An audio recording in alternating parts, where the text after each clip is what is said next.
Okay. Hello, everyone. This is Kyla from Hidden Gems Literary Emporium. Today, all the way from the United Kingdom, we have Victor Rumanyika. That's correct. Thank you. Is it really? Yeah, it is. You got it spot on. Yeah. Did I? Okay. Thank you for your time today. And thank you for having me as well. Thank you as well. No problem at all. And like I just told you, your book, The Ugandan Tales, did very well here, and people were very excited about it. It was sold out before the end of the display period. And so, anybody who's watching this, who's interested in this book, you can come by Hidden Gems and we'll place the order for you to get it shipped to your home, or you can come pick it up at the store. But, and we're also, your book is on our list of books that we're going to be stocking in the future for our events, and we're doing things with schools and things like that. So this is definitely a hidden gem, and we appreciate you for just compiling this beautiful work of literary art. Thank you very much. Very No. humbling. So let's begin by you just briefly introducing yourself, telling people a little bit about you, maybe what you like to do, and why you love poetry. Okay. Like you said, my name is Victor Rumanyika. I live in the United Kingdom, but I'm from Uganda. That's where I was born. I moved here quite a while ago, about 20 years ago. Been settled here. Um, I would say I enjoy reading and writing, and reading and writing really.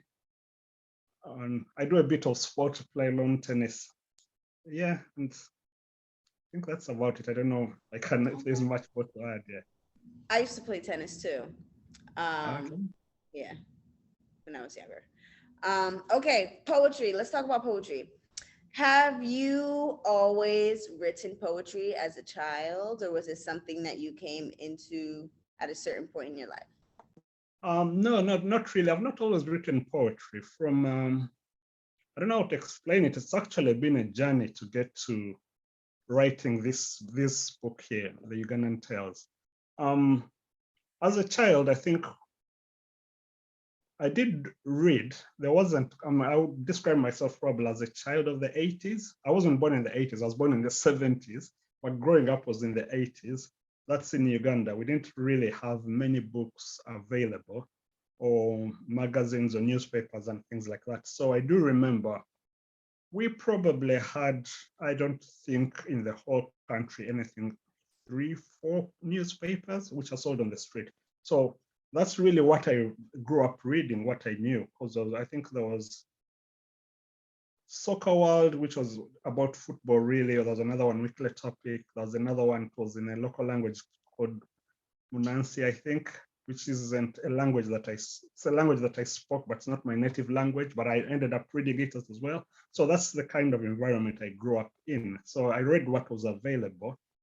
So I wouldn't say there was any poetry. It wasn't there. Those days there was no internet at all. So you didn't have like access to a lot of information or books and all things like that. So I grew up reading the few writings that were available. And obviously I went to school and then had some lessons where we got introduced to different books, but a lot of it was, I think, African literature and things like. So in secondary school, I think secondary school is actually where I got introduced to poetry. We had a Catholic nun, I believe her name was DP or something like that. So that's when we did a bit of poetry and a bit of literature, and then that's when your mind kind of started opening up to the different genres and styles of writing and reading different novels. So yeah, I haven't always written in poetry. Um, then yeah, briefly that's it. Yeah, that's been like the journey to get into where we're at. And then obviously considering the themes that are in the book, I don't know if you've read it. Then it's you have you? Okay. Yeah, then getting to this here. Later on in the 90s, I did write a bit from my A levels. I don't know what that would be in America where you are. I used to write for newspapers, for one of the few papers that were there then. And then as I went towards university, we began doing our own little magazines. So that's a little background about the writing that I used to do. One thing I want to say about poetry is that it's a great way to talk about, for lack of a better word, tough issues and themes. A lot of times when they come and skim through the book, they'll say, "Ooh, this is deep. You know, this is real. This is serious." But poetry gives you that ability to say what you want to say in a flowery, more creative way, so that it's easier for people to digest, if that makes sense. Yeah, it does. Yeah. Okay. I'm going to read the summary and then I'm going to ask you why you chose to write about this. The Ugandan Tales. This book is set in Uganda and about the struggles of ordinary Africans against post-independence African rulers that preach freedom and emancipation but have turned into oppressors. Ordinary people seek to reassert their rights against an intransigent regime that is determined to keep them oppressed. The poems chronicle everyday struggles that are faced at the hands of fellow Africans masquerading as Pan Africans. Though peaceful and nonviolent means, a new generation of ordinary people is now taking a stand against social, political, and economic segregation. That's Whew. Okay. So, why did you decide to write on this very serious, important topic? Um, Tell me a little bit about your feelings and emotions as you are writing these poems. definitely. And oh, go ahead. No, go ahead. No, we'll start there because that's enough. We'll start Okay, there. I was going to say definitely it's like you say, poetry and writing the poems and the themes and subjects that are tackled in this book here. I think that was the best way of kind of exploring them, and it's all rooted in as I said at the beginning, it was a journey getting to here. So it all goes back to growing up as a child in a country plagued with civil war, where there was a lot of fighting as we were growing up. I was born in the 70s in the regime of Idi Amin, if you've heard of him. So that's the time I grew up. Then in the 80s, there was all these wars and all that going on. And we were going to school and studying. But when we went to school, what we were taught in the history lessons and the people who were fighting, waging these wars, was that the true enemies of Africans or ourselves were the colonialists, because these are countries that had emerged from colonial rule. That's basically what they still teach in the schools there. So, which is correct. I'm not trying to minimize it. It is right that it destabilized the societies. If you go back historically, it really you'll probably know it. A lot of people were uprooted, the communities and everything. It turned the whole continent on its head, really, and destroyed communities, which was correct. But then that's not the end of the story. So they carried on and struggled through to independence. And then after independence came saying, now is the time for liberation. This is our time. We're going to do the best things for everybody here. Free healthcare, equal justice, social justice, and things like that. But then obviously, as you grow older, you realize that what's happening is not what they're saying. So if I didn't actually set out to write it, but it's a culmination of it's a realization dawning on you that what you've always been told is not necessarily true. I'll give you an example. I'm from Uganda. The regime that I write about has been in power for about 36, 37 years. Those are the people that caused or were involved in all those civil wars. They are still there now.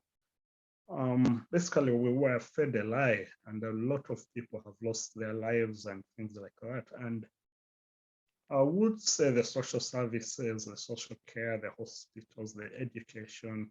This is a country where from the onset of this COVID, it's been locked down for 2 years. Children are not going to school. And that's the generation that's growing up without access to education. So it's quite a lot of things that are going on. And then obviously, once you start thinking back and looking back at the destruction that I will use the word we are causing to ourselves, because we before we're saying, oh no, it's somebody else's fault, it's not our fault. But when you look at it a bit deeper, basically when clear the scales off your eyes, you realize that yes, there is a role to be played by the same people that have sung a different song, got in and they're dancing to a different tune, their own tune really. And that's how I've probably ended up writing this now, because of all those issues. Because every day, basically, it sinks in deeper and deeper. And at the same time, obviously, if you're impacted by other people, if you're impacted by other people's living standards, people losing their lives for no reason at all, the injustice that is there, a lot of people in prison that are not supposed to be there, being jailed simply because they do not agree with the regime that's there. They do not support the president, so you get locked up for a year, probably get shot on the street in a demonstration, which is really not proportionate. If someone's demonstrating, you have to take his life. I don't think so. So when you keep seeing these things day in, day out, and being done by a person that looks just like you to someone that looks exactly like him, and eventually I thought it's when you have all these ideas bubbling in your head, really. And I thought, you know what, that's probably the most convenient way for me to put it out. And that's how I've ended up writing the book in. So these poems, I'm assuming so they mostly all came from your real life experience growing up Yeah, in this situation. yeah, that's correct. Yeah. Wow. Hmm. This is so for lack of a much better word, interesting to me because here in America, we hear about the situation and we see it in movies. It is probably not, well, from reading this, it's not.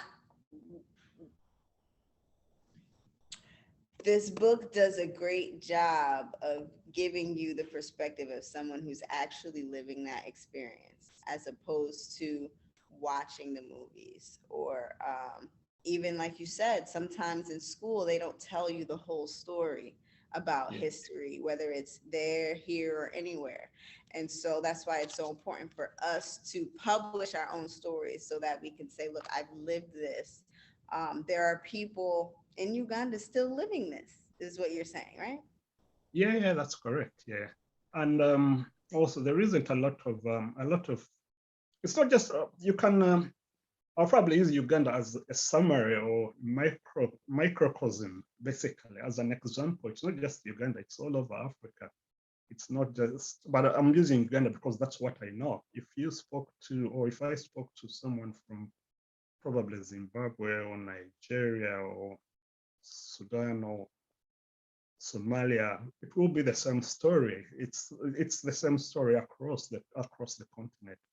It is, I would say it's the mess really. It's not where people don't, if I use Uganda as an example, and at the same time, we don't do a lot of writing there because I think a lot of history and oral, a lot of it is oral. It's from word of mouth. It's spoken. It's passed down. What mouth to mouth. People talk about things. They don't really write them, and it's also not encouraged anyway. Because I know that earlier on in the 60s, around the time of independence, there were quite a few writers coming up from across all over Africa. They did write about what was going on.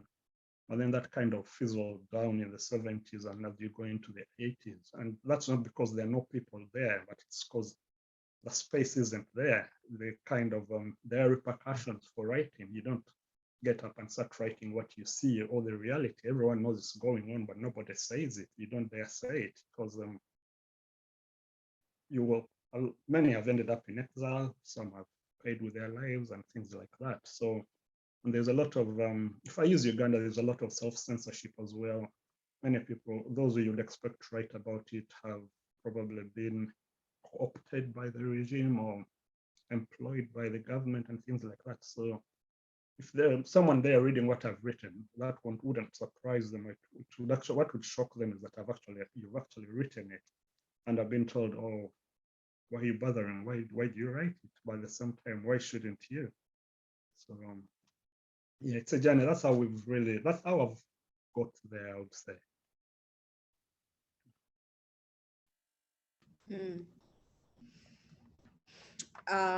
I think going off of what you said, I think this book can encourage a lot of people um, where you're from and in America who are in a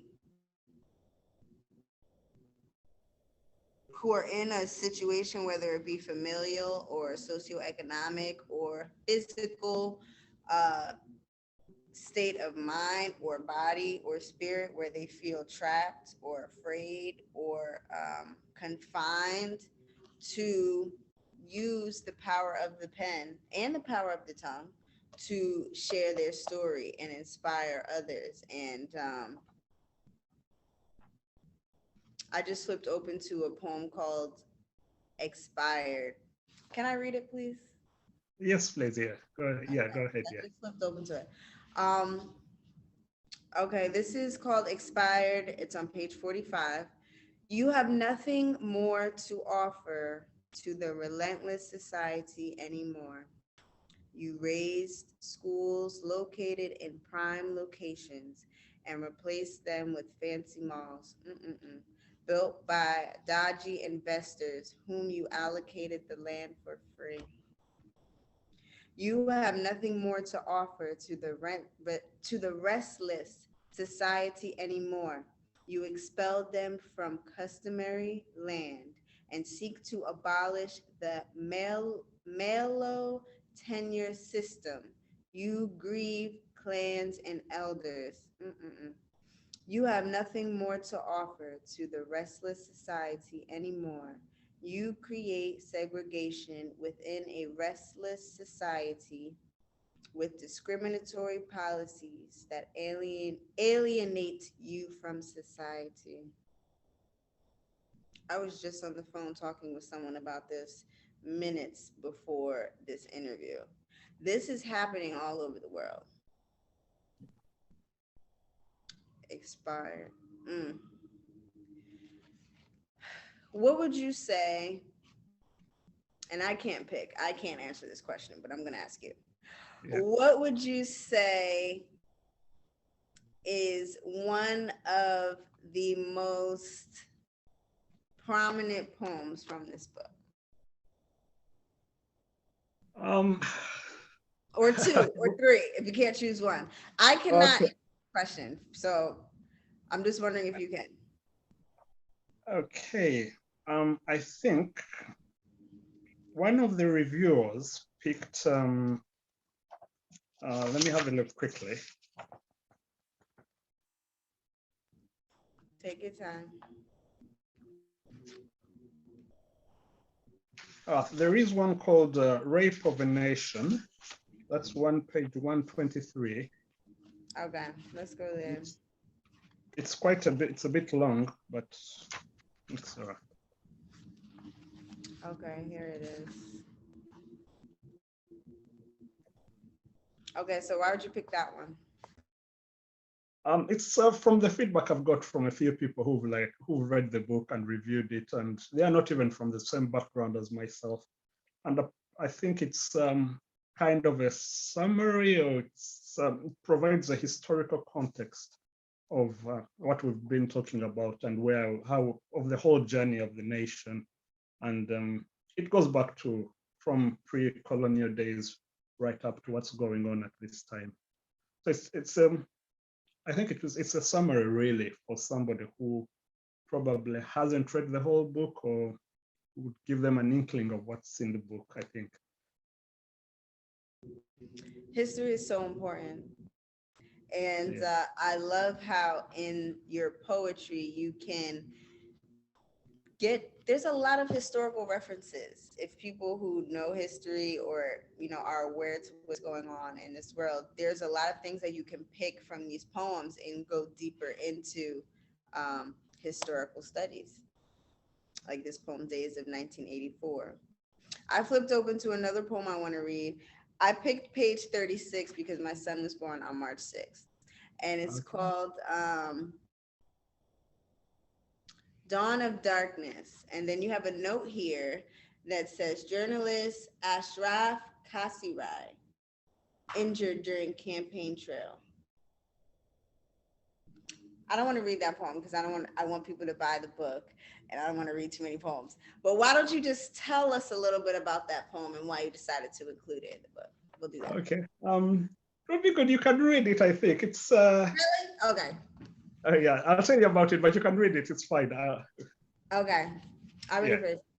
So, Dawn of Darkness, we all saw the grim pictures. Ugh. As you were hoisted into the air, your immobile body carried away from where you fell. When darkness dawned with a gushing wound to the temple above your left eye, your eyes still drained of any signs of life, into another vehicle that sped away for you to receive medical treatment from a government hospital, targeted by overzealous operatives uh, intent on bringing an end to your budding life. Your only crime, carrying out your duties as a journalist, covering an opposition leader's campaign trail. It wasn't yet your time to transition over to the other side. Months later, you gradually regain your faculties to the chagrin of the overzealous operatives that caused so many tears to flow. It's hard to get through this book in a good way, but it's just, tough. When did this happen? This was there were elections held in Uganda. I think it was actually this year, so it would probably have happened in probably around December last year. That's a journalist called Ashraf Kasiri. I think he was on top of a car with one of the presidential candidates who is a much younger person. And obviously the regime doesn't, the president that's there now doesn't like opposition. He doesn't want people that oppose him. So, and they were targeting the journalists for sharing all this information of what's going on the campaign trail with the opposition people. So he was stood recording with, I think it was a smartphone. And yeah, and that's what's happened. He got shot in the head. So, but he was carried off from above that car, and everyone thought he was dead. And there were other people recording, so everybody, it was kind of live. We were all watching it. I was here, and we were thinking, they can't really sink this low. You cannot do this. But well, they'd done it. So no one thought he would make it. So he was carried to a hospital, and I think he had a fracture on the skull and things like that. And somehow he survived. He did make it. I think I've seen he walks around with like some kind of metal helmet or something to keep his head stabilized. That he still got all kinds of issues, but he did survive it. So yeah, it's terrible, and that's why we write these stories. That's why I write these poems. Although people think, why do you do it? But that's the reason why. Because if you don't do it, nobody knows what's going on. So you keep quietly carry on doing it. You might as well speak and people know what's going on rather than people, because you've got to remember the people that are doing all this stuff are educated people. They've gone to university, they've gone to schools, they're funded by the Western world, really. And they wear suits and sit down and smile, and nobody thinks they're capable of that kind of savagery. But sadly, that's what's going on. And I keep getting told, oh, you shouldn't do it, you shouldn't try it. This is what's expected. You're giving Africa or Uganda a bad name. But it's the reality. So why should you, I don't know, why should it be covered up? So it's simple. If people don't want it to be exposed, then do not do it. That's what I believe, seriously, honestly. Yeah, that's the I background to it. agree. There's a saying that says the truth hurts, Yeah, but then there's exactly. another saying that says the truth will set you free. Yeah, And so we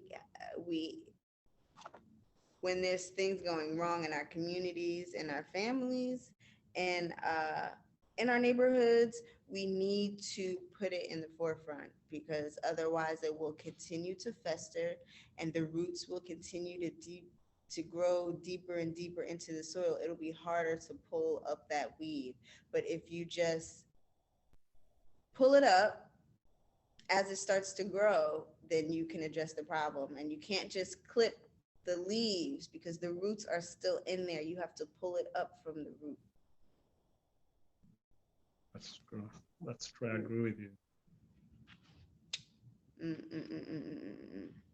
This book is definitely a crier. I mean, for those of us who are very emotional, this it will definitely hit you in your heart, and it's hard to even it's hard to read it out loud without just taking a breath, because you we all know that these things happen in the world, but I have to close this one because this one's called Pain of Mother. I don't even want to look at it. Um, we all know that these things happen in the world, but when it's put on paper, it has a different effect. Yeah.